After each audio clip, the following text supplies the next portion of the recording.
Hi class, welcome to Lesson 34. This is the final lesson in Unit 5. That means the unit test for Unit 5 will soon be approaching. Make sure you check Google Classroom for the unit review material and start studying as soon as possible. Today is our final lesson in Unit 5, Chemical Bonding. Today we are going to look at intermolecular forces and how they impact the physical properties of matter. Before we look at the details of the intermolecular force, what this video will focus on, let's compare it to the intramolecular force or bond. We've already studied bonds. Bonds are what hold the elements within a molecule together. There are ionic bonds, covalent bonds, and metallic bonds. These are what bind the elements together in their compound and give each compound its unique chemical properties.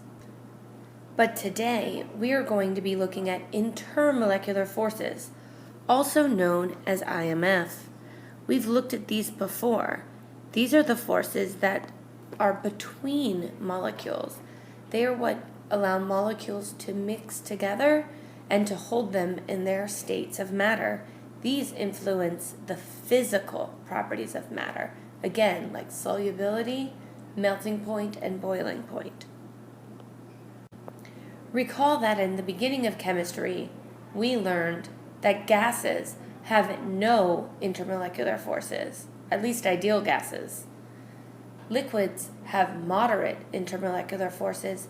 That's what gives them a definite volume but an indefinite shape. And solids have strong intermolecular forces, meaning they have both a definite shape and a definite volume. So basically, having strong intermolecular forces will result in solid states of matter with high melting point and high boiling points, while weak intermolecular forces will result in gaseous states of matter with low melting points and low boiling points.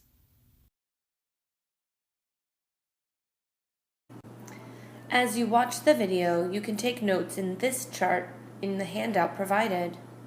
If you need more space, you can add notes in the margin or on loose leaf. We're going to begin by looking at the molecule-ion force. Recall that the word molecule means covalent.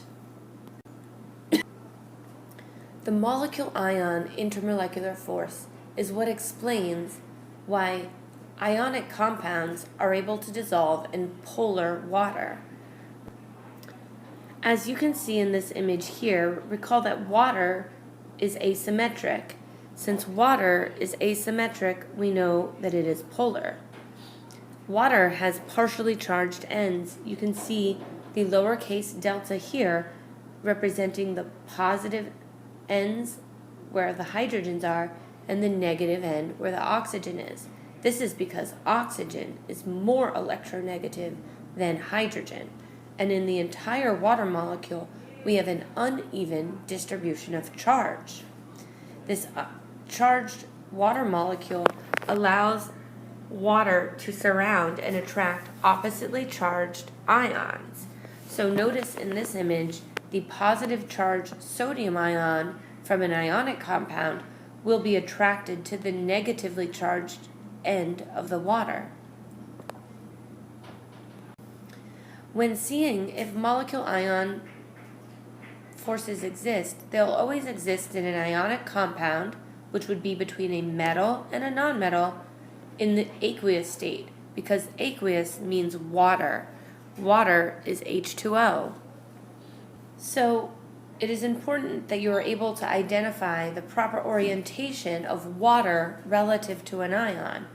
So positive ends of polar molecules should attract negative ions, while negative ends of polar molecules should attract positive ions. Let's take a minute to look at a picture. To the right here, we have an oversimplified image of a polar molecule. This molecule is polar because one end is negative and the other end is positive. Notice how the orientation of the water is reversed relative to the ion it sits next to. So the negative end of a polar molecule is always attracted to a positive ion. Opposite charges attract. The same will happen here, where a positive end of a water molecule will be attracted to a negative ion. Again, opposites attract. Here is an image of sodium chloride, an ionic compound containing a positive metallic cation and a negative nonmetal anion. Notice that the water kind of looks like Mickey Mouse, but when we have the chlorine, the water orients itself so the positive hydrogens are towards the ion, versus for the sodium, which has a positive charge, the positive hydrogens are outside.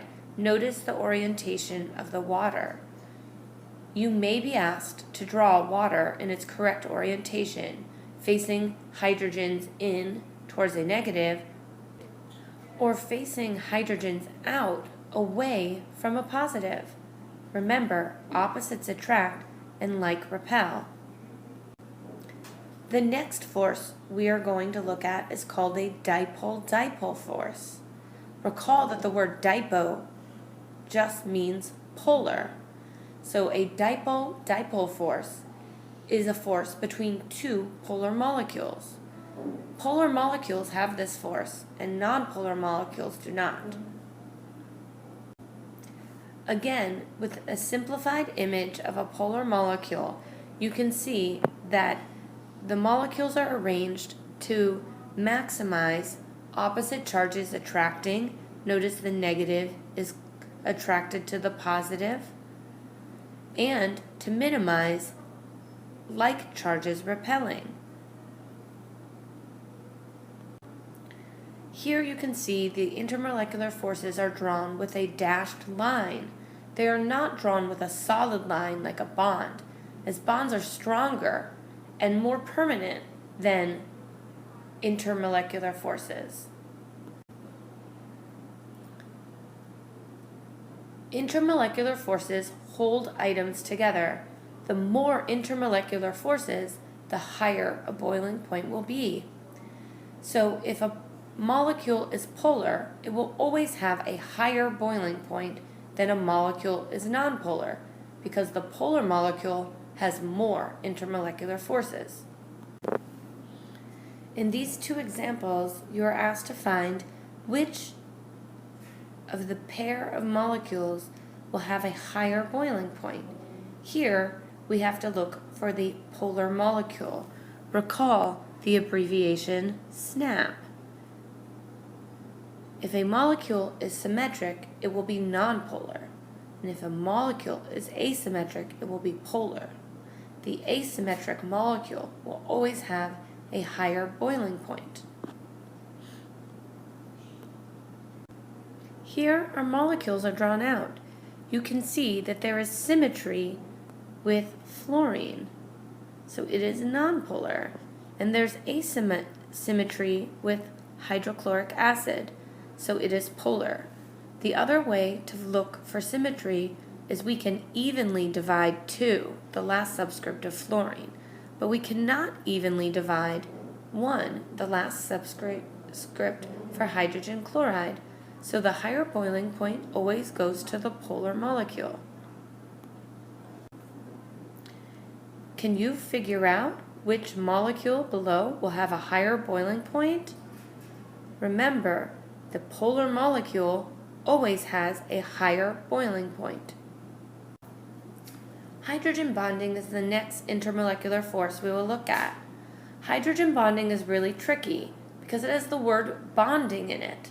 Remember, I did not invent chemistry. I did not invent this name, but we have to just use it. Even though hydrogen bonds are not bonds, they are intermolecular forces. These intermolecular forces only exist with compounds with hydrogen bonded to another highly electro element. Fluorine, oxygen, or nitrogen. Remember, intermolecular forces, including hydrogen bonds, which aren't actually bonds, are always between molecules. So it's when hydrogen of one molecule is attracted to the fluorine, oxygen, or nitrogen of another molecule. This is a very strong dipole-dipole force, but it's a special case that is 5 times stronger than a typical polar force, meaning polar molecules containing hydrogen bonds will have much higher boiling points. Again, here you can see the hydrogen bond. The hydrogen bond is drawn with a dashed line because although it is stronger than other intermolecular forces, it is much weaker than a bond.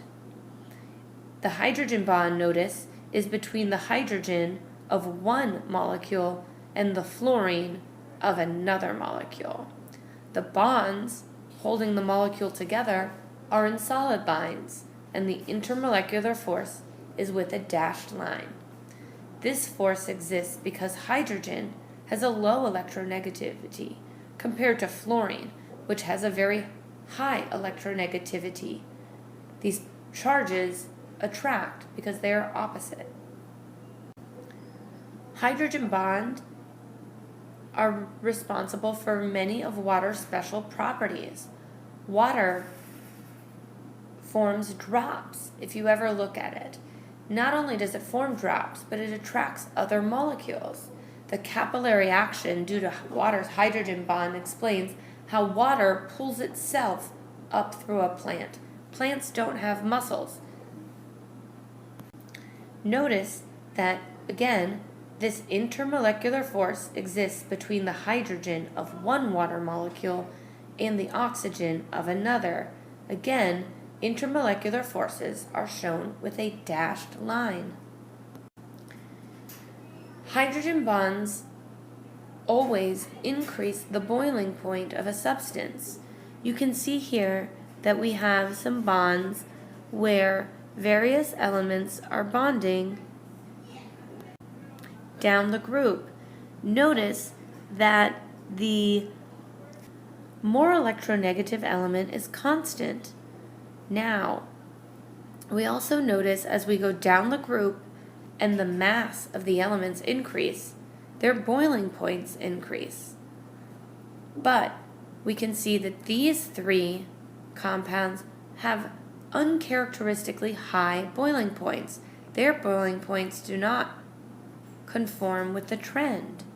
What we know is each of them have hydrogen, but they also have a highly electronegative element. So these all have hydrogen bonds.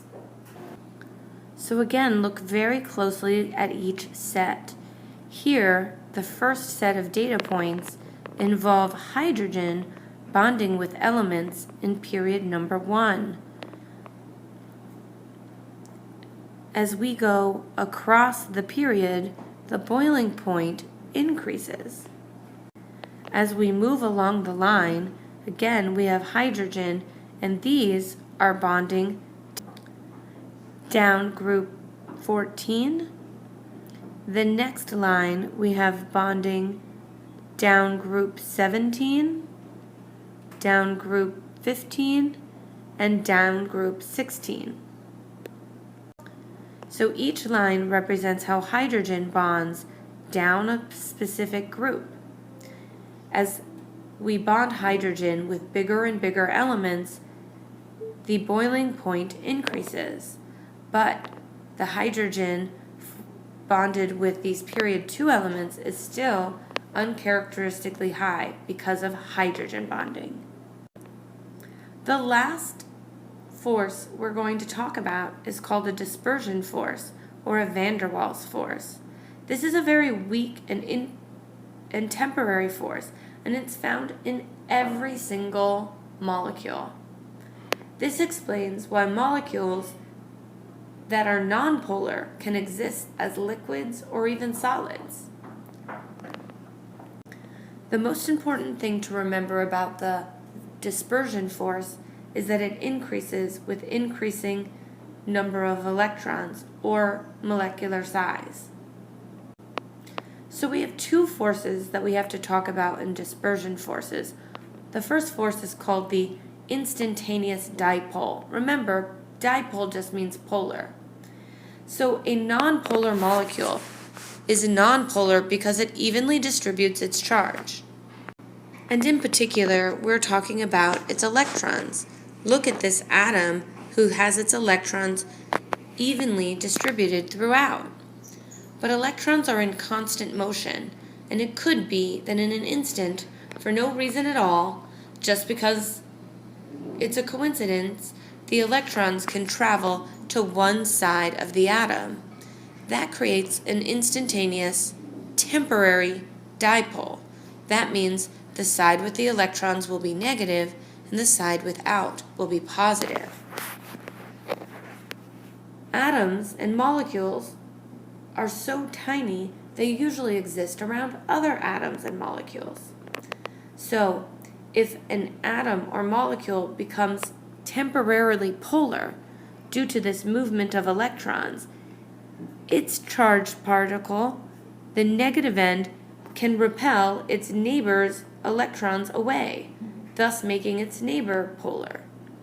That is called an induced dipole. The most important thing to remember about dispersion forces is that the more electrons a species has, the more the dispersion force will be, and the more intermolecular forces always impact a higher boiling point. So here we have three pairs of similar molecules. We'll start actually with atoms.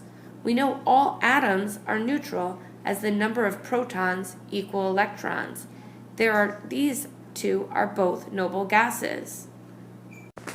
Neon is element number 10 and has 10 protons and 10 electrons, while xenon is element number 54.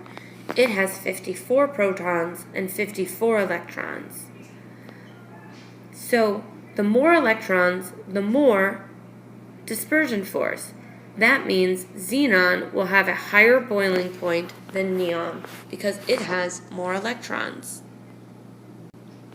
Next, we'll look at two hydrocarbons. These are molecules that contain only hydrogen and carbon. Ethane contains 2 carbons and 6 hydrogens, while butane contains 4 carbons and 10 hydrogens.